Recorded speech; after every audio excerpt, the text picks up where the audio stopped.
Meus irmãos, a paz do Senhor Jesus a todos. Hoje nós vamos fazer um panorama bíblico do livro de Naum. Já faz aquele pacotão do YouTube já, curte, se inscreve no canal, comenta, compartilha, faz tudo aquilo que os irmãos já sabem já. Se não gostar, faz aquele dislike, também faz um comentário para que a gente possa melhorar e fazer aquilo que é bom para Deus e para o seu povo. Informações básicas. O autor é Naum. A data aproximada é 710 a.C. O local é a cidade de Nínive, que fica na Assíria, e as fontes são os registros das próprias mensagens de Naum. O alvo são os ninivitas, e o versículo-chave é capítulo 1, versos 7 a 8, e a palavra-chave é a palavra consolo. O resumo do livro. Nínive já tinha respondido à pregação de Jonas e abandonado seus maus caminhos para servir ao Senhor Deus. Entretanto, 150 anos depois, Nínive retornou a cometer a idolatria, a violência, a arrogância. E mais uma vez, Deus envia um profeta para pregar esse julgamento e destruição da cidade e exortá-los ao arrependimento. Ou seja, mais uma vez, Deus manda um profeta para que esse povo se arrependa e volte-se a Deus. Mas, sempre tem um mas, né? Infelizmente, os ninivitas não prestam atenção a essa advertência do profeta Naum. E a cidade ficou sob o domínio da Babilônia. O conteúdo do livro é uma profecia do juízo de Deus contra Nínive, a Síria, mais uma vez, então não confundir a Síria com Síria, né? Síria, capital Damasco, a Síria, capital Nínive.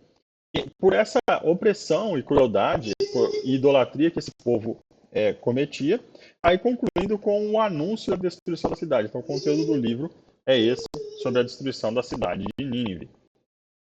As ênfases a soberania de Deus sobre todas as nações. Então, mais uma vez, Deus exerce juízo sobre nações, não somente a nação de Israel, como nós estamos acostumados a ver, principalmente no livro dos reis. Agora, Deus mostrando a sua soberania, justiça levada a cabo. Então, Deus ele leva muito a sério essa questão da justiça. E aí aqui porque Deus contra a crueldade, e aí também Deus triunfa sobre os arrogantes que pensam ser eternos. Ou seja, aqui nós vemos um caso de Deus cuidar de todas essas questões, dessas pessoas que acham que não precisam de Deus e não precisam dar conta a Deus. O propósito do livro, Naum não escreveu este livro como uma advertência ou somente uma chamada ao arrependimento para o povo de Nínive, mas para mostrar que esse povo cometeu os seus pecados, os seus problemas, e aí agora Deus vai confrontá-los. Então, Deus já tinha avisado esse povo pelo profeta Jonas há cerca de 150 anos, aí, um século e meio, mas mesmo assim, esse povo eles não se arrependem. Então, essa promessa que Deus tinha feito lá atrás, que ia julgar esse povo ele ia, essa cidade ia ser destruída, ela vai acontecer 150 anos depois com o profeta Naum. Então, as pessoas daquele tempo, então, daquela época, haviam se arrependido do tempo de Jonas e viviam, e agora não vivia mais com esse negócio de, não vivia de forma errada e tudo mais. Mas o povo que veio depois, ele se tornou muito pior do que aquele povo que estava anterior. Ou seja, o povo do tempo de Naum é muito pior do tempo do povo que estava lá com o profeta Jonas. Então, os assírios também tinham se tornado absolutamente brutais em suas conquistas, e agora Naum estava dizendo ao povo de Judá para não se desesperar, porque Deus havia pronunciado julgamento e os assírios em breve estariam recebendo o que mereciam, ou seja, o juízo de Deus vindo mais uma vez sobre uma nação. Esboço do livro. A destruição de Nínive é decretada no capítulo 1. No capítulo 2, Nínive é destruída. E no capítulo 3, Nínive essa questão merecida de Nínive, ou seja, a destruição vai ser ocasionada pelo merecimento dessa cidade. As principais personagens, então, o povo de Nínive, os assírios, que se voltaram novamente para o mal, destinados à destruição, então. Veja que essas principais personagens, Deus, claro e óbvio, sempre, como todo livro da Bíblia, e esse povo que comete esse pecado. Curiosidades, então, do livro de Naum. Não é considerado o maior dos profetas entre os profetas do Antigo Testamento. E Cafarnaum significa aldeia de Naum. Ou seja, esse lugar onde Jesus ele faz muitas coisas ali no seu ministério, chamado de Cafarnaum, onde o que a gente poderia chamar de quartel-general de Cristo, ou o local onde Jesus operou muitas coisas. Cafarnaum significa aldeia de Naum. Destaques do livro, então. O terror do Império Assírio. Os reis assírios, eles eram governantes absolutos e eram o principal... Aqui, quem está chegando aqui, o Digão. Beijo.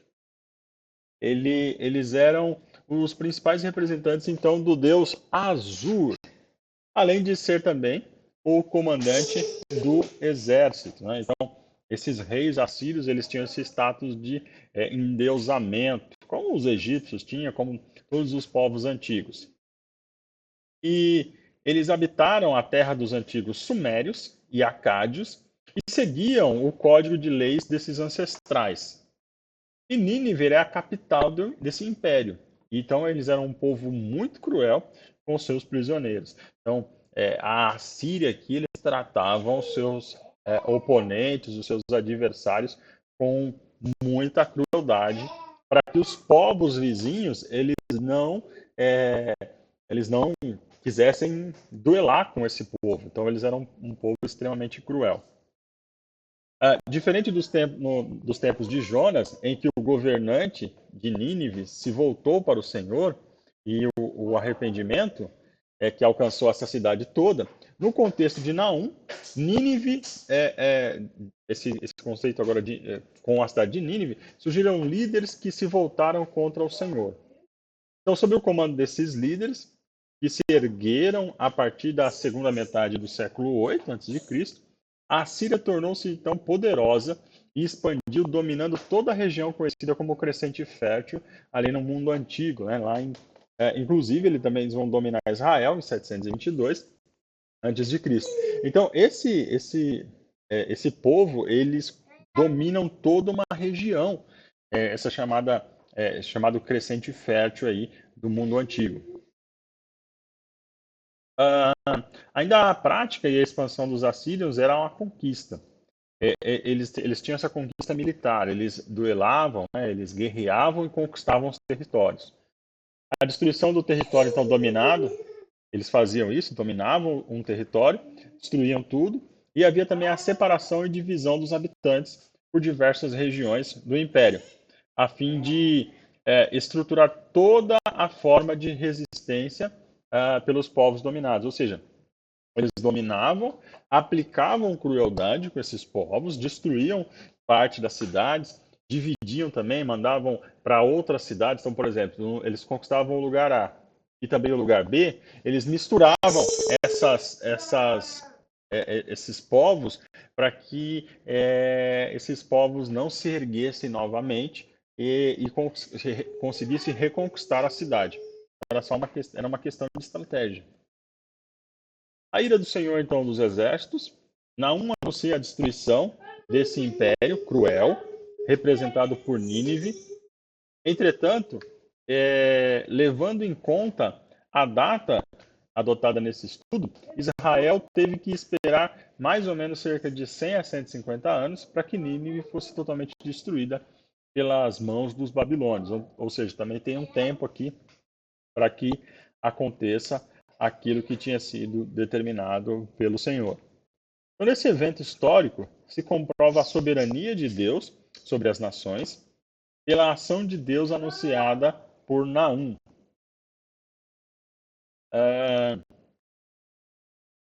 que nós encontramos de doutrinas, então, no livro de Naum? O principal ensinamento de Naum só é obtido quando lemos pela ótica dos judeus. Para Israel, o Império Assírio era o seu opressor. Por todo o livro, a ira de Deus contra Nínive é acompanhada pelo cuidado do seu povo. O que nós vemos aí, então, essa questão de esse contraste de Israel e Nínive? Capítulo 1, verso 2, Deus é zeloso e tem ciúme do seu povo. Deus é vingador ali e cheio de ira contra os seus inimigos. Então veja esse contraste com Naum. Deus é fortaleza para os que se refugiam nele. E aí Deus é destruidor e perseguidor dos seus inimigos. Deus liberta o povo. Deus extermina o povo inimigo. O povo de Deus celebra a paz e o inimigo vil foi exterminado. Deus restaura, né, a glória do povo e Deus avança contra os inimigos. Deus celebra celebra a libertação da maldade opressora, né? O povo celebra isso. Lá em Nínive, sofre o seu mal incurável de sua condenação definitiva. O caráter de Deus em Naum. Deus é bom, Deus é ciumento, Deus é poderoso, Deus é providente, Deus é soberano, Deus se ira. Naum, o que nós encontramos então de Naum no Novo Testamento? Então, a forma como Naum apresenta Deus como aquele que combate os inimigos do povo e o liberta, se assemelha então a essa figura guerreira de Jesus no Novo Testamento, que vence as batalhas contra o inimigo, a morte, sujeitando todas as coisas e libertando os crentes. Então nós vemos essa semelhança dessas duas ocasiões. A guerra de Deus contra os seus inimigos antecipa a consumação desse tema na guerra de Cristo contra Satanás, que está lá escrito em Apocalipse, capítulo 19, versículo 11 a 21. Assim como a imagem do Deus guerreiro e libertador em Naum é anunciado de consolo e de boas novas, né? Como está lá em Naum capítulo 1, versículo 15, o Cristo vitorioso que subjuga todos os inimigos sob os seus pés. Parte do evangelho da salvação, a esperança para todo aquele que nele crê. Aplicação prática, então. Deus é paciente, é tardio para se irar, ele dá a cada país o tempo para anunciá-lo como seu Senhor. Entretanto, ele não se deixa escarnecer. Toda vez que um país se afasta para servir aos seus próprios motivos, ele avança com o julgamento. O nosso país, os nossos governantes se dirigem diariamente na direção oposta aos princípios encontrados na Bíblia? É uma questão para nós refletirmos. E como cristãos, é nosso dever defender os princípios bíblicos e a verdade bíblica, pois a verdade é a única esperança para o nosso povo e também qualquer outra nação.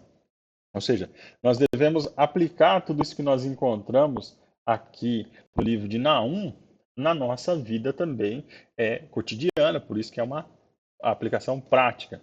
E para nós concluirmos o livro de Naum, Naum nos lembra então do caráter essencial de Deus, cuja história é contada na Bíblia, e um Deus, né, o Senhor nosso Deus, de bondade. Ele é um Deus de bondade, de salvação, bem como de justiça e juízo, qualidade que existem lado a lado nele. Da mesma maneira em que são finalmente exibidas, né, juntas na morte de Jesus Cristo em uma cruz. Então, ou seja, todo esse caráter do ser de Deus, né, a sua bondade, salvação, justiça, juízo também, eles são apontados também no Senhor Jesus Cristo. Meus irmãos, que Deus abençoe a todos. Espero que leiam o livro de Naum, dá para ler numa sentada só, é bem rápido de ler. Espero que leiam, que estudem. Se ficar com alguma dúvida, tiver alguma sugestão, coloca aqui nos comentários. Que Deus abençoe a todos. Fiquem todos na paz do Senhor Jesus.